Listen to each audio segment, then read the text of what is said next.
자, 오늘 성경 함께 봅니다. 성경 창세기 18장입니다. 창세기 18장 1절부터 15절까지 말씀입니다. 창세기 18장 1절부터 15절까지 말씀. 자, 우리가 찬 목소리로 읽습니다. 여호와께서 마므레의 상수리 나무들이 있는 곳에서 아브라함에게 나타나시니라. 날이 뜨거울 때 그가 장막문에 앉아 있다가 눈을 들어본즉 사람 셋이 맞은편에 서 있는지라. 그가 그들을 보자 곧 장막문에서 달려나가 영접하며 몸을 땅에 굽혀 이르되, 내 주여, 내가 주께 은혜를 입어 싸우면 원하건대 종을 떠나 지나가지 마시옵고 물을 조금 가져오게 하사 당신들의 발을 씻으시고 나무 아래에서 쉬소서. 내가 떡을 조금 가져오리니 당신들의 마음을 상쾌하게 하신 후에 지나가소서. 당신들이 종에게 오셨음이니이다. 그들이 이르되 내 말대로 그리하라. 아브라함이 급히 장막으로 가서 사라에게 이르되 속히 고운 가루 세 수알을 가져다가 반죽하여 떡을 만들라 하고, 아브라함이 또 가축대 있는 곳으로 달려가서 기름지고 좋은 송아지를 잡아 하인에게 주니 그가 급히 요리한지라. 아브라함이 엉긴 젖과 우유와 하인이 요리한 송아지를 가져다가 그들 앞에 차려놓고 나무 아래 모셔섬에 그들이 먹으니라. 그들이 아브라함에게 이르되 내 아내 사라가 어디 있느냐? 대답하되 장막에 있나이다. 그가 이르시되 내년 이맘때 내가 반드시 내게로 돌아오리니 내 아내 사라에게 아들이 있으리라 하시니, 사라가 그 뒤 장막문에서 들었더라. 아브라함과 사라는 나이가 많아 늙었고 사라에게는 여성의 생리가 끊어졌는지라. 사라가 속으로 웃고 이르되 내가 노쇠하였고 내 주인도 늙었으니 내게 무슨 즐거움이 있으리요? 여호와께서 아브라함에게 이르시되 사라가 왜 웃으며 이르기를 내가 늙었거늘 어떻게 아들을 낳으리요 하느냐? 여호와께 능하지 못한 일이 있겠느냐? 기한이 이를 때 내가 내게로 돌아오리니 사라에게 아들이 있으리라. 사라가 두려워서 부인하여 이르되 내가 웃지 아니하였나이다. 이르시되 아니라 내가 웃었느니라. 아멘. 하나님은 아브라함을 아브라함으로 바꿔주셨습니다. 그리고 그에게 할례를 행할 것을 명령하셨어요. 할례가 무엇을 의미한다고 했죠? 하나님이 이렇게 말씀하셨어요. 이것이 나와 너희 후손 사이의 언약의 표징이다. 언약의 표징. 할례는요, 하나님의 백성이라는 표시예요. 그렇게 할례를 명령하신 후에 하나님은 사례를 사라로 바꿔주셨어요. 그리고 사라를 통해서 아들 이삭을 주시겠다고 다시 약속하셨어요. 비록 아브라함은 하나님의 말씀에 비웃으며 또 냉소적인 태도를 취했지만 하나님은 그를 설득하시며 다시 하나님의 약속을 기대하게 하셨습니다. 결국 아브라함은요, 하나님께 설득을 당해요. 그리고 하나님의 명령대로 할례를 받습니다. 그리고 오늘 우리는 창세기 18장 1절부터 15절까지 말씀을 함께 읽은 거예요. 오늘 우리가 읽은 본문에는요, 아브라함이 여호와 하나님을 잘 대접하는 장면이 나와요. 그리고 그 대접을 받은 하나님이 또 당신의 일을 하시는 장면이 나옵니다. 오늘 본문으로 들어가기 전에 제가 질문을 하나 던져볼게요. 오늘 우리가 읽은 창세기 18장, 새로운 단락이 시작되는 이야기일까요? 아니면 창세기 17장과 연결된 이야기일까요? 이렇게 물어보면 연결됐기 때문에 물어보는 것 같죠? 맞습니다. 근데 사실 많은 분들이 이 17장과 18장을 좀 따로 분리해서 보는 경향이 있어요. 그런데 그렇지 않아요. 오늘 본문은 이렇게 시작합니다. 여호와께서 마므레의 상수리 나무들이 있는 곳에서 아브라함에게 나타나시니라. 여호와께서 아브라함에게 나타나셨다고 말해요. 여호와께서 아브라함에게 나타나셨다. 자, 근데 히브리어 성경을 보면요, 같은 내용인데 다르게 말해요. 여호와께서 그에게 나타나셨다고 말해요. 아브라함이란 단어를 쓰지 않아요. 여호와께서 그에게 나타나셨다. 아브라함이라는 이름 대신에 3인칭 대명사를 사용하고 있어요. 이렇게 18장 5절까지 계속 반복돼요. 다 그예요. 그. 왜 그라는 말을 사용했을까요? 앞에서 아브라함을 썼으니까 알아서 그라고 알아듣게 하는 거예요. 그럼 연결됐다는 이야기입니까? 연결되지 않았다는 거예요? 연결된 이야기라는 거예요. 오늘 우리가 읽은 본문은요, 지난주 우리가 살펴본 본문과 연결되는 이야기입니다. 창세기 17장 마지막 부분에 어떤 장면이 나오죠? 아브라함이 할례를 받는 장면이 나오죠. 바로 그 장면과 연결되는 이야기예요. 이제 아브라함은요, 할례를 받았고 하나님의 백성이라는 표시를 가진, 하나님의 백성이라는 흔적을 가진 사람이 되었어요. 그리고 오늘 성경은 그가 어떤 삶을 살아갔는지를 말하고 있는 겁니다. 자, 그렇다면 여러분, 오늘 본문이 우리에게 말하려고 하는 게 뭘까요? 오늘 본문이 우리에게 말하려고 하는 것. 할례 받은 하나님의 백성은 어떤 삶을 살아가야 하는가? 진짜 하나님의 백성은 어떻게 살아가야 하는가? 바로 여기에 초점이 있는 거예요. 따라서 오늘은요, 하나님의 백성으로서 우리가 어떤 삶을 살아가야 하는지 다시 한번 성경을 통해서 조명해 보는 시간을 갖도록 하겠습니다. 자, 그럼 오늘 본문으로 더 자세히 좀 들어가도록 할게요. 오늘 본문 1절 보세요. 자, 1절 같이 읽습니다. 여호와께서 마므레의 상수리 나무들이 있는 곳에서 아브라함에게 나타나시니라. 날이 뜨거울 때 그가 장막문에 앉아 있다가, 여호와께서 마므레의 상수리 나무들이 있는 곳에서 아브라함에게 나타나시니라. 오늘 성경은 말하죠. 여호와께서 아브라함에게 나타나셨다. 여호와께서 아브라함에게 나타나셨다. 누가 나타나셨다고요? 여호와께서. 지금 여러분, 이 단어 주목해야 됩니다. 여호와라는 이 단어를 주목해야 돼요. 여호와께서 아브라함에게 나타나셨다. 자, 어디에 나타나셨다라고 하죠? 여호와께서 마므레의 상수리 나무들이 있는 곳에서 아브라함에게 나타나시니라. 마므레의 상수리 나무들이 있는 곳, 혹시 이곳이 어딘지 기억하세요? 이거 기억하는 분들은 제가 상을 드려야 될 것 같은데, 대답하기 전에 제가 빨리 답을 하겠습니다. 창세기 13장 18절 잠깐 확인해 볼까요? 창세기 13장 18절.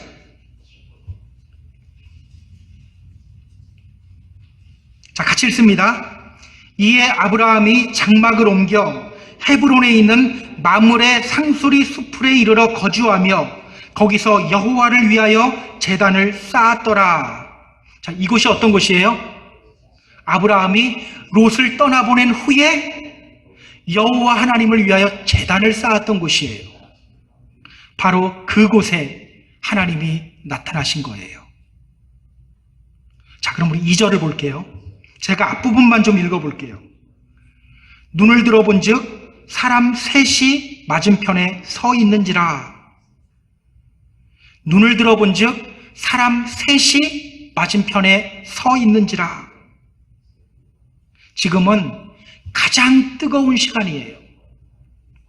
유대인들에게 이 시간은요, 휴식 시간이에요. 아브라함도 장막문에 앉아 쉬고 있었어요. 그런데 그때 아브라함의 눈에 누가 들어옵니까? 사람 셋. 사람 셋이 근처에 서 있는 것이 눈에 들어와요. 여러분, 이것이 무엇을 의미할까요? 아까 제가 여호와 이 이름을 주목하라고 했죠. 1절을 보면 분명히 이렇게 말해요. 여호와께서 아브라함에게 나타나셨다. 그런데 오늘 본문 2절은 뭐라고 합니까? 아브라함이 눈을 들어보니 여호와가 있었어요? 사람 셋이 있는 거예요. 사람 셋이 저쪽에 서 있었다라고 말해요. 그렇다면 여러분, 이것이 무엇을 의미합니까? 여호와께서 아브라함에게 오셨는데 어떤 모습으로 왔다고요? 사람의 모습으로 왔다는 거예요. 광야를 여행하는 나그네의 모습으로 아브라함 앞에 나타났다는 겁니다. 여기서 잠깐 우리가 좀 짚고 넘어가야 할 것이 있는데요. 왜 3명일까요? 분명 성경은 여호와 하나님이 아브라함에게 오셨다라고 하죠. 한 분이어야 되는데 3명이에요. 왜 3명일까요? 트리니티? 맞아요. 지금 많은 분들이 이 부분을 이렇게 해석하는 경우가 많아요. 이것은, 이 셋은 삼위일체 하나님을 상징한다. 성부 하나님과 성자 하나님과 성령 하나님을 상징한다. 맞을까요? 들으면 굉장히 은혜가 됩니다. 그런데 우리 잠깐 창세기 한 장만 넘겨서 19장 1절 한번 볼까요? 창세기 19장 1절 잠시 보세요. 이렇게 말합니다. 저녁 때에 그 두 천사가 소돔에 이르니. 자, 이때 하나님과 함께 있던 2명에 대해서 성경은 뭐라고 말하죠? 천사래요. 천사. 그렇다면 여러분, 이 3명은 누구입니까? 여호와 하나님과 2명의 천사들이에요. 이 삼위일체라고 하면 더 은혜가 되는데 여호와 하나님과 2명의 천사예요. 히브리서 기자도 이 둘을 천사들로 해석했죠. 히브리서 기자가요, 이 장면을 묵상하면서 이렇게 말해요. 히브리서 13장 2절에 나옵니다. 손님 대접하기를 잊지 말라. 이로써 부지 중에 천사들을 대접한 이들이 있었느니라. 아브라함을 가리켜서 하는 말이에요. 이때 아브라함이 대접한 사람이 누구라고 해요? 천사.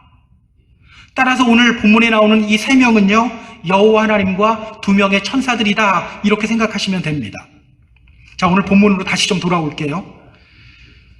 오늘 하나님은요, 천사들과 함께 광야를 여행하는 나그네의 모습으로 아브라함에게 오셨어요. 나그네. 어떤 사람을 나그네라고 하죠?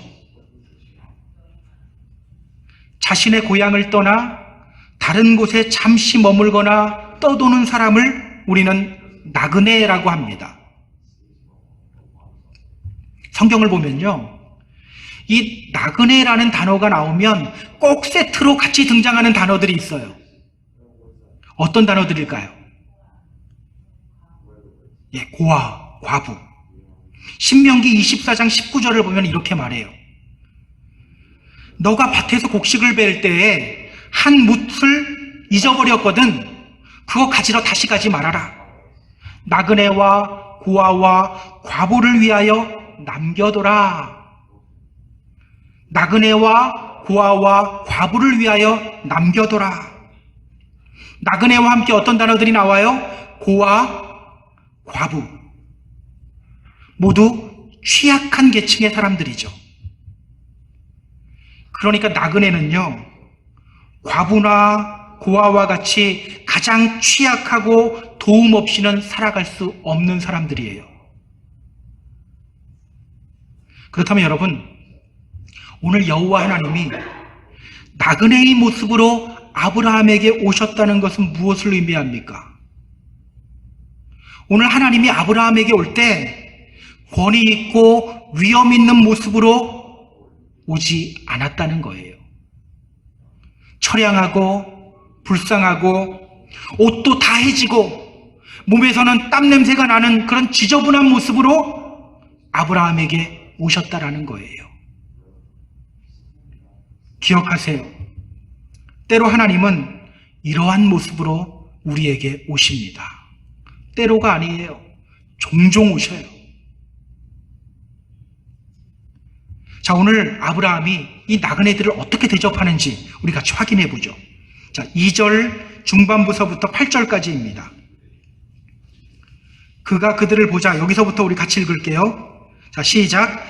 그가 그들을 보자 곧 장막문에서 달려나가 영접하며 몸을 땅에 굽혀 이르되 내 주여 내가 주께 은혜를 입어 싸우면 원하건대 종을 떠나 지나가지 마시옵고 물을 조금 가져오게 하사 당신들의 발을 씻으시고 나무 아래에서 쉬소서. 내가 떡을 조금 가져오리니 당신들의 마음을 상쾌하게 하신 후에 지나가소서.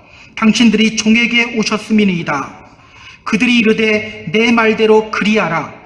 아브라함이 급히 장막으로 가서 사라에게 이르되 속히 고운 가루 세 스아를 가져다가 반죽하여 떡을 만들라 하고 아브라함이 또 가축대에 있는 곳으로 달려가서 기름지고 좋은 송아지를 잡아 하인에게 주니 그가 급히 요리한지라.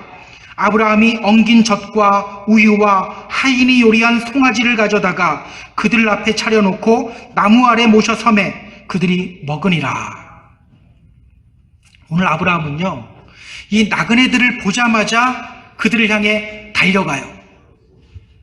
그리고 몸을 땅에 굽히며 그들에게 인사를 합니다.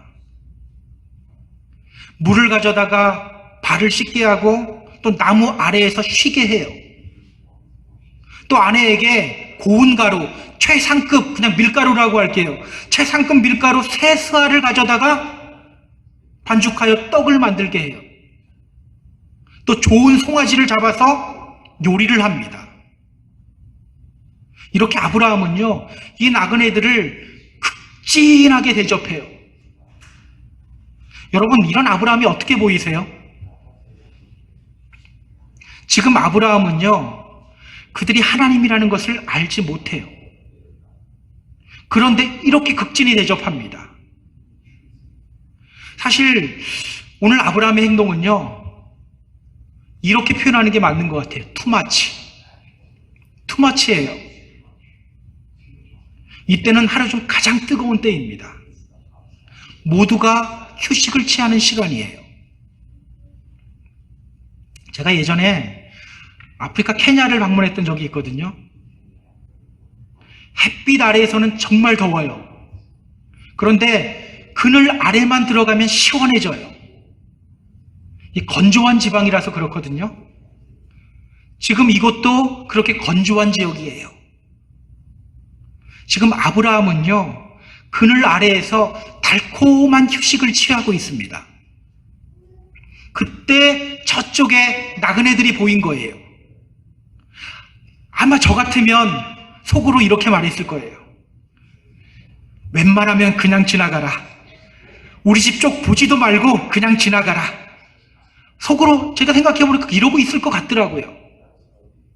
그런데 그는 그 나그네들을 보자마자 그가 먼저 달려가요.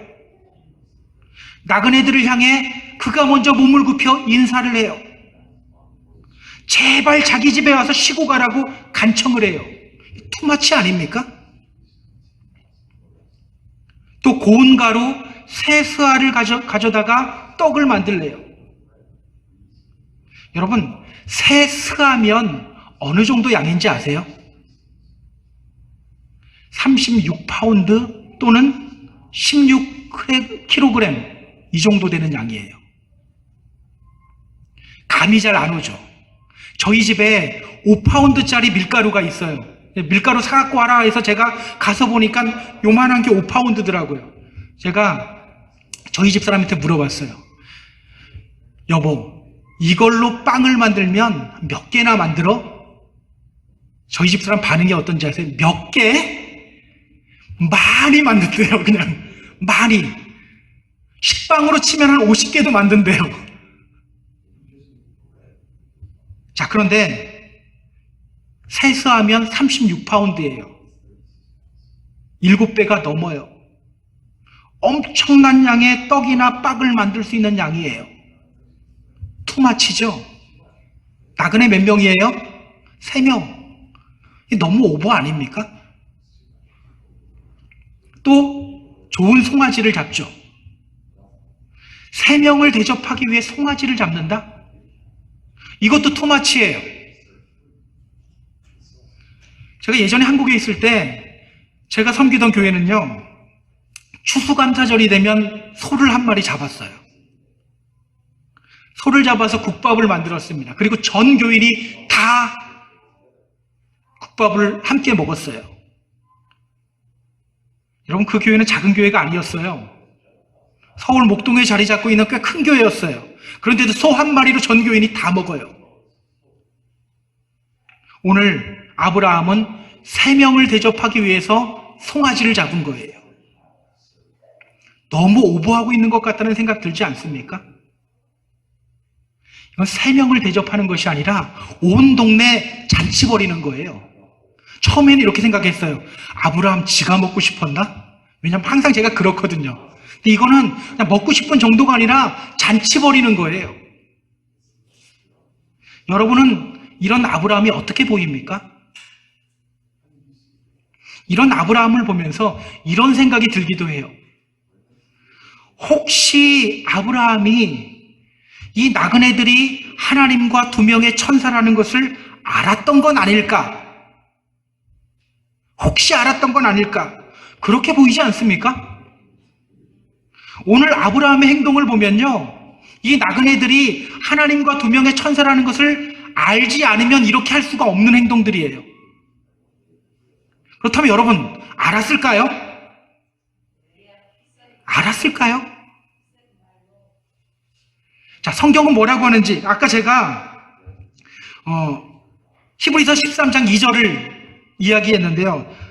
자, 13장 2절 제가 다시 한번 읽어볼게요. 손님 대접하기를 잊지 말라. 이로써 부지 중에 천사들을 대접한 이들이 있느니라.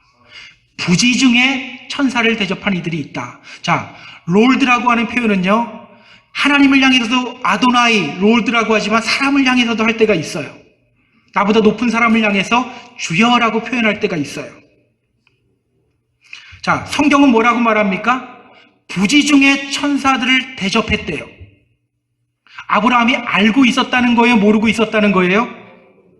몰랐다는 거예요. 아브라함은요, 이 나그네들이 하나님과 2명의 천사라는 것을 몰랐어요. 그런데도 이렇게 풍성하게 극진히 대접하고 있는 거예요. 기억하시기 바랍니다. 이 모습이 바로 하나님의 백성된 자의 모습이에요.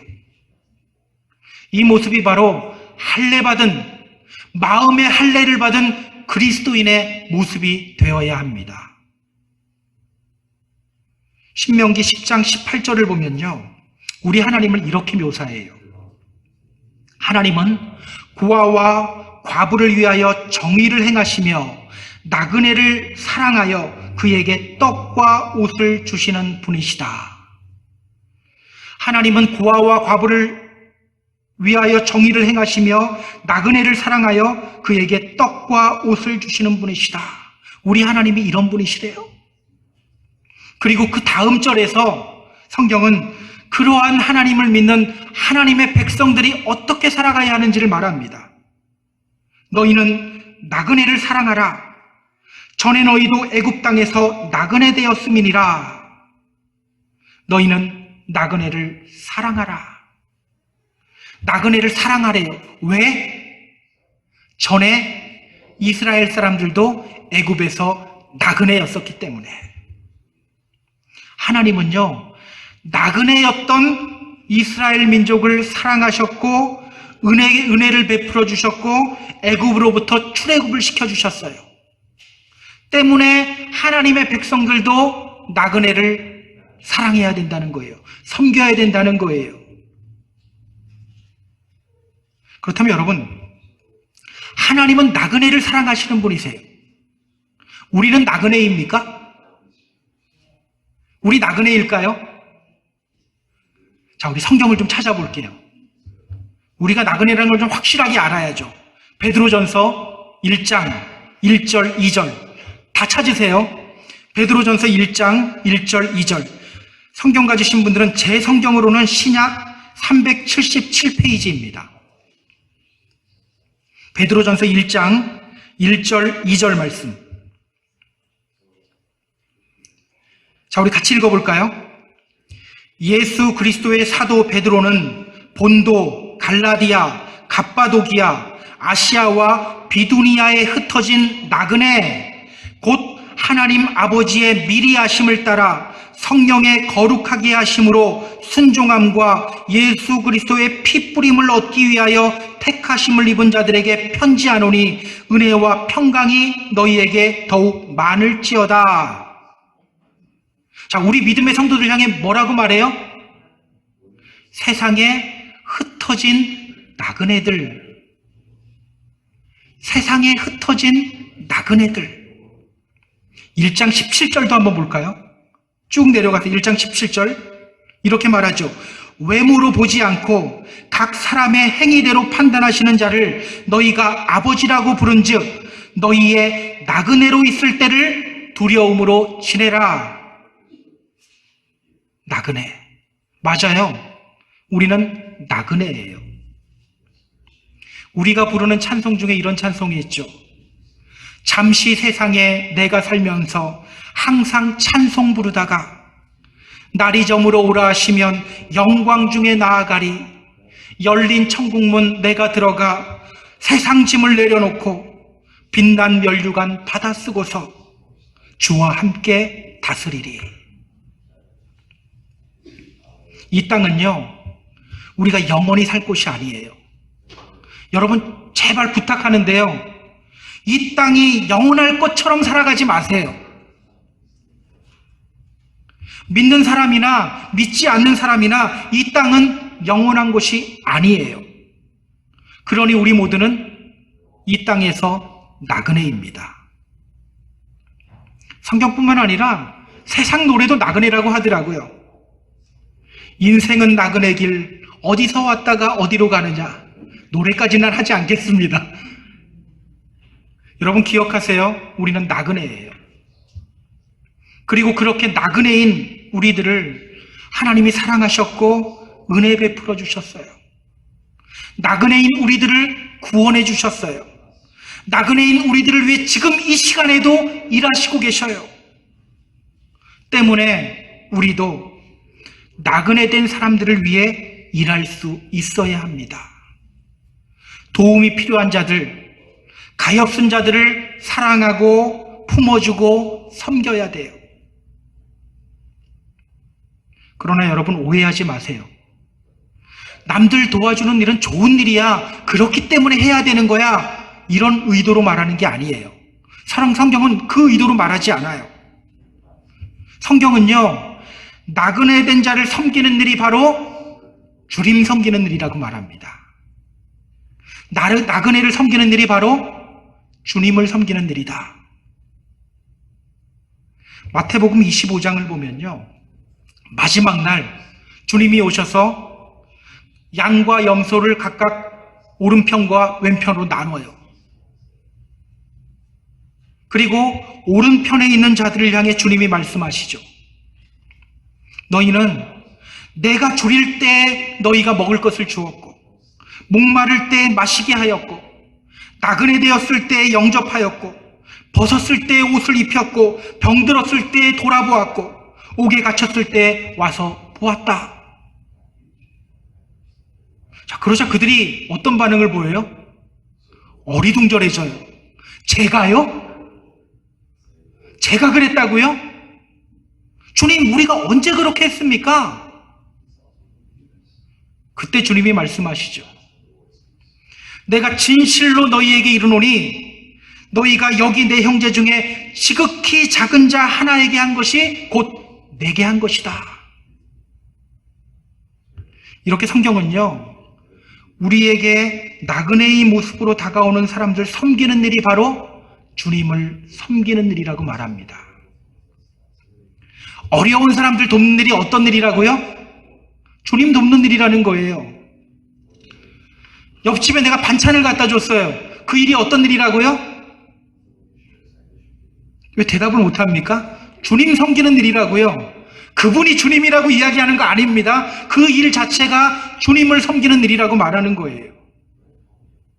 때문에 우리는요, 우리에게 나그네로 다가오는 자들을 섬겨야 돼요. 억지로가 아닌 기쁨으로 섬겨야 돼요. 혹시 주님 섬길 때 억지로 섬기는 분 있습니까? 똑같아요. 기쁨으로 섬겨야 돼요. 예전에 이런 TV 프로가 있었어요. 언더커버 보스. 혹시 기억하시나요? 언더커버 보스라고 하는 TV 프로가 있었어요. 대기업 CEO들이 자기 회사 말단 사원으로 취직을 해갖고 그 몰래카메라 형식으로 하는 리얼리티 프로그램이거든요. 여러분, 하나님이 바로 그와 같은 방식으로 우리에게 오십니다. 하나님이 우리에게 오실 때 이 가슴에 여호와 딱 명찰 딱 써서 아니면 오바로크라도 딱 쳐갖고 오시면 얼마나 좋습니까? 그럼 우리 하나님 잘 섬겨드릴 수 있잖아요. 발 벗고 뛰어나갈 거예요. 아니면 하나님이 오실 때 드라이 아이스라도 여기 깔아서 좀 연기가 쫙 올라오게 하면서 하나님이 딱 오셔요. 그럼 우리 하나님 정말 잘 섬길 것 같지 않습니까? 그런데 하나님은요, 그렇게 오지 않아요. 가장 약한 자의 모습으로 오십니다.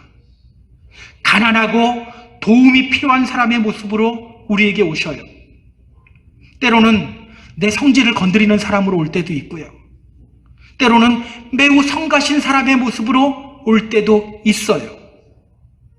그들 잘 섬기는 것이 바로 하나님을 잘 섬기는 거예요.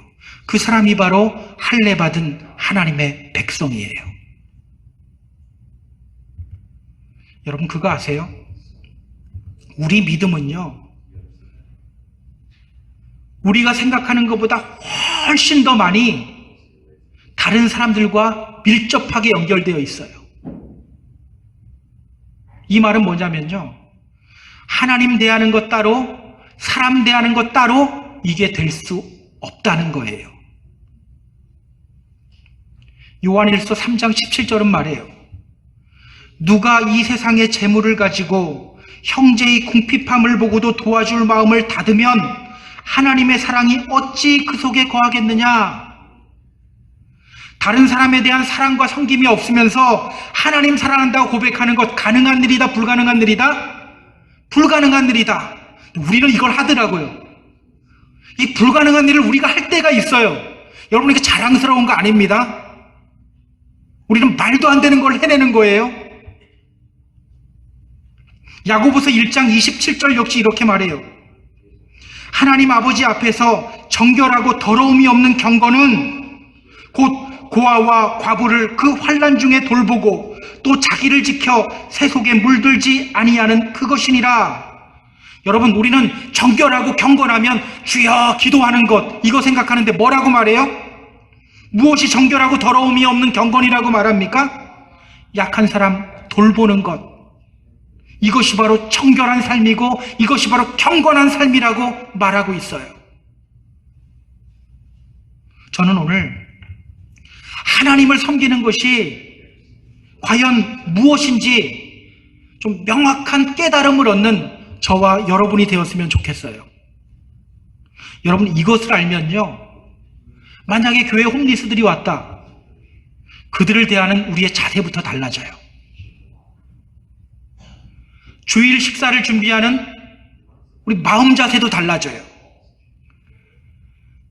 저는 우리 교인들 보면 항상 점심 때 이렇게 식사 가시고 오시는 분들 보면 되게 감사한데요. 혹시 어떤 마음으로 가지고 오세요? 귀찮아 죽겠는데 혹시 이런 마음으로 나라도 안 가져가면 없을 수도 있으니까 그런 마음으로 가지고 오십니까? 여러분, 그 마음이 변하여서 하나님을 섬기는 마음이 될 줄로 믿습니다. 우리 청년들도 마찬가지예요. 단순히 졸업하고서 좋은 직장에 취직돼야지 이것이 아니라 다른 사람들을 섬기며 동시에 하나님을 섬기는 것, 이런 마음으로 변하게 될 거예요. 주님의 이름으로 부탁드립니다. 하나님의 백성으로서 다른 사람들을 섬기며 동시에 하나님을 섬기는 삶을 살아가는 저와 여러분이 다 되었으면 좋겠습니다. 자, 그럼 우리 9절을 볼까요? 그들이 아브라함에게 이르되 내 아내 사라가 어디 있느냐? 대답하되 장막에 있나이다. 자, 아브라함은요, 그에게 찾아온 나그네들을 정말 잘 대접했어요. 하나님 대접하듯이 잘 대접했어요. 자, 그때 그 나그네들이 아브라함에게 말하죠. 내 아내 사라가 어디 있느냐? 내 아내 사라가 어디 있느냐? 여러분, 이 장면은 우리가 그냥 넘어가는데요.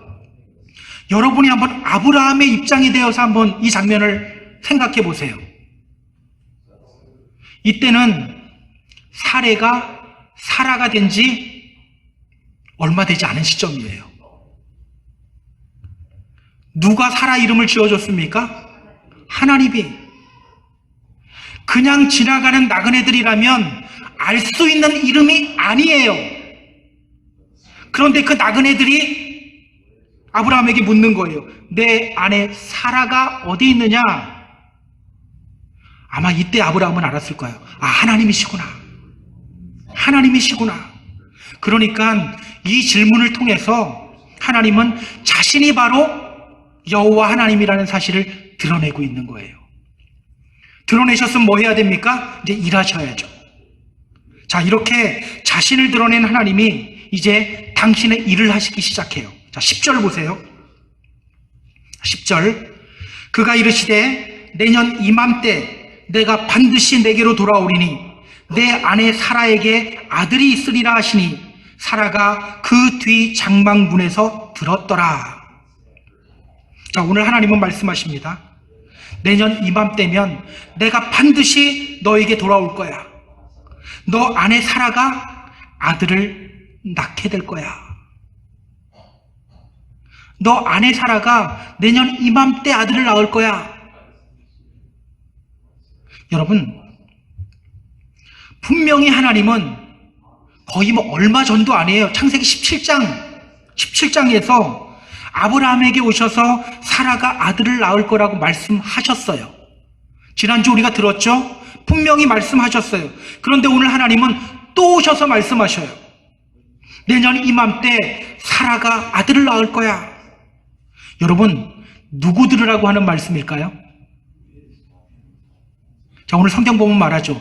사라가 그 뒤 장막 문에서 들었더라. 오늘요, 사라 들으라고 이렇게 말씀하시는 거예요. 아브라함을 설득하신 하나님은요, 또 사라를 설득하시는 거예요.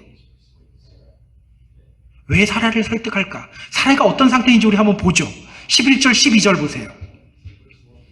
자, 11절, 12절. 아브라함과 사라는 나이가 많아 늙었고 사라에게는 여성의 생리가 끊어졌는지라 사라가 속으로 웃고 이르되 내가 노쇠하였고 내 주인도 늙었으니 내게 무슨 즐거움이 있으리요.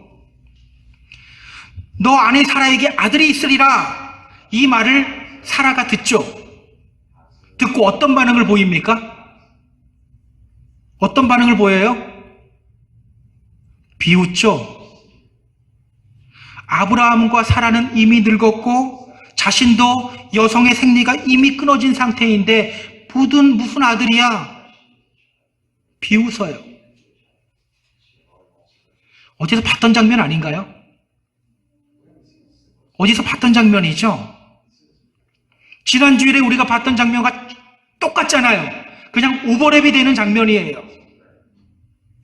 창세기 17장 17절. 아브라함이 엎드려 웃으며 마음속으로 이르되 100세 된 사람이 어찌 자식을 낳을까? 사라는 90세니 어찌 출산하리요? 부부가 서로 똑같은 반응을 보여요.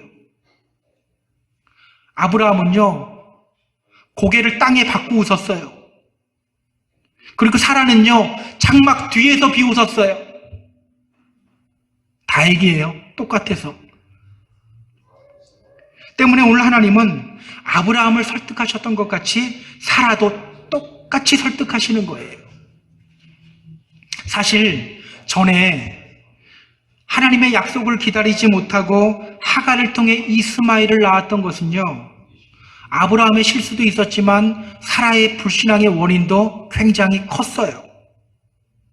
그런 사라도 하나님이 설득하시고 하나님이 그녀를 통해 아들을 주실 거라는 사실을 알려주시기 위해 오늘 하나님이 오신 거예요.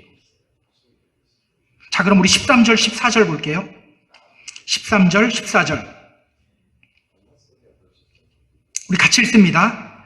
여호와께서 아브라함에게 이르시되 사라가 왜 웃으며 이르기를 내가 늙었거늘 어떻게 아들을 낳으리요 하느냐?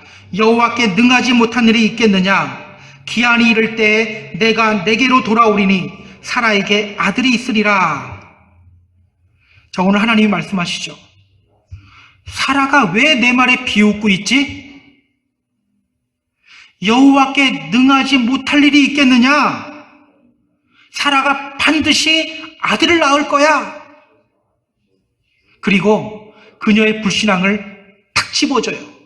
15절 보세요. 자, 15절도 같이 읽습니다. 사라가 두려워서 부인하여 이르되 내가 웃지 아니하였나이다. 이르되 아니라 내가 웃었느니라. 사라가 왜 웃고 있지? 이 말에 장막 뒤에서 웃던 사라가 턱 찔린 거예요. 두려워서 거짓말을 합니다. 저 안 웃었는데요? 저 웃지 않았어요. 그때 하나님이 말씀하시죠. 아니다. 너가 웃었다. 그녀의 신앙의 현주소를 지금 탁 집어주시는 거예요.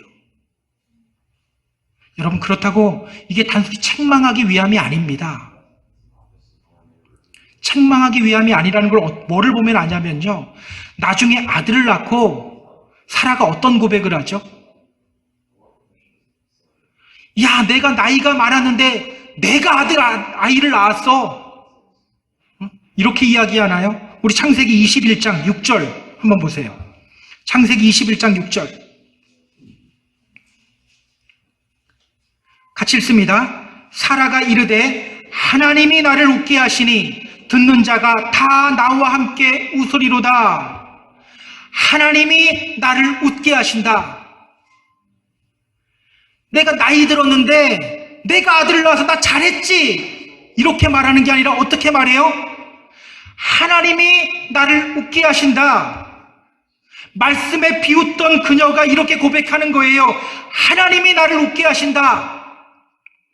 하나님이 나를 기쁨의 웃음을 짓게 만드신다. 여러분, 이건 단순히 책망이 아니에요. 그녀의 믿음의 약함을 명확하게 알려주시고 그녀로 하여금 나중에 하나님이 하셨습니다, 이 고백하게 하는 거예요. 하나님이 하셨습니다. 저는요, 오늘 이러한 하나님이 정말 은혜가 돼요. 아브라함과 사라는 둘 다 하나님의 약속에 비웃음을 보였어요. 그러나 하나님은 그들의 불신앙을 지적하시고 그들을 설득하셔요. 그리고 후에 그들의 비웃음을 기쁨의 웃음으로 바꾸어 주셔요. 나중에 아브라함과 사라가 이삭을 볼 때 어떤 생각이 들었을까요? 나는 비웃었는데, 나는 하나님의 말씀에 비웃었는데 하나님이 나의 비웃음을 환희의 웃음, 기쁨의 웃음으로 바꾸어 주셨구나. 내 믿음은 바닥인데 하나님이 그런 나를 통하여 이렇게 일하셨구나. 바로 이거 깨닫게 되는 거예요. 우리 믿음의 길은요, 이거 깨달으면서 가는 길이에요. 요한계시록을 보면요, 죄송합니다, 지금 여기 나와 있지 않은 건데요, 요한계시록에 보면요, 구원받은 사람들이 하나님의 보좌 앞에서 외치죠. 구원하심이 보좌에 앉으신 우리 하나님과 어린 양께 있도다. 하나님, 제가 세상에서 믿음 지키느라고 얼마나 힘들었는지 아세요? 이런 말 안 하죠. 이런 말 안 해요. 뭐라고 합니까? 하나님이 하셨습니다. 하나님이 하셨습니다. 이 고백 이끌어내기 위해서 오늘 하나님이 사라에게 오셔서 그녀의 믿음의 현주소를 딱 지적해 주시고 일하시는 거예요. 나중에 그 아들 안고 보면서 나는 비웃었는데 하나님이 웃게 하셨어. 이 고백 이끌어내시기 위해서. 기억하세요.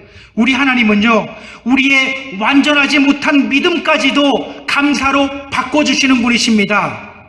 우리의 부족한 믿음을 통하여 완전히 구원받을 믿음의 사람으로 만들어 가시는 분이세요.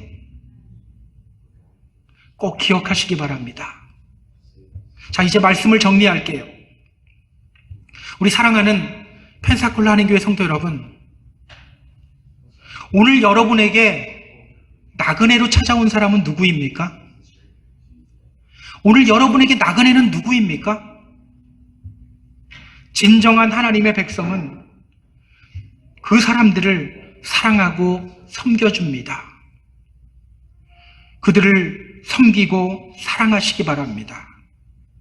그때 하나님의 일하심이 우리에게 나타납니다. 하나님이 우리의 온전하지 못한 믿음을 통하여 일하시기 시작해요. 그리고 우리로 하여금 하나님이 하셨습니다. 고백하게 만들어 줍니다. 늘 나그네를 섬기는 하나님의 백성이 되는 저와 여러분이 되었으면 좋겠어요. 그러므로 말미암아 우리의 작은 믿음을 통하여 일하시는 그 하나님의 역사를 경험하며 하나님이 하셨습니다. 선포할 수 있는 복된 입술을 소유하시는 저와 여러분 되었으면 좋겠어요. 그렇게 늘 진정한 하나님의 백성으로서의 삶을 살아가는 저와 여러분 다 되기를 주님의 이름으로 축복합니다. 축복합니다.